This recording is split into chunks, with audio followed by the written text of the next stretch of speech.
Both sides say they're trying to find solutions. One of those bills would consolidate superintendents in smaller counties. News on 6's Amy Kaufman is on the story with new details. Well, Brian and Ashley, the two lawmakers that I spoke with tell me they've had countless teachers in and out of their offices this week asking for ways to find a permanent solution. So they decided to come up with several bills that would help reform education, and one of those bills would consolidate superintendents in counties of less than 400,000 people.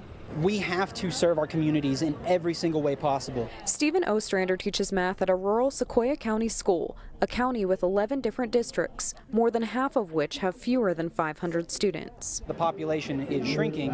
In addition to the funding is shrinking, we're getting double duty. It's pretty bad. After countless conversations with teachers looking for more classroom funding, State Representatives Tess Teague and Sean Roberts found a possible solution. We're not trying to take schools away from kids and parents and teachers.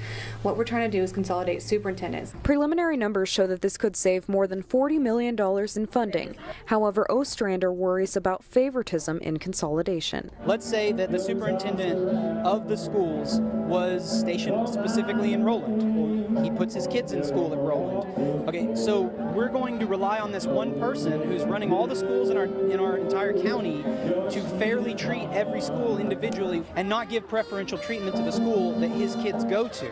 Teague and Roberts say they wrote two different options into the bill to deal with that. One would leave the decision up to the school boards in the county, and the other would allow the voters to decide on their superintendent. That way, if there was favoritism, there's a safety net there. The goal is to make sure we keep our schools and our school districts and the rural areas protected. Because they feel it's important to work towards reform instead of continuing to raise taxes. We can't just keep throwing money at a problem and expecting it to solve it. We need structural reform.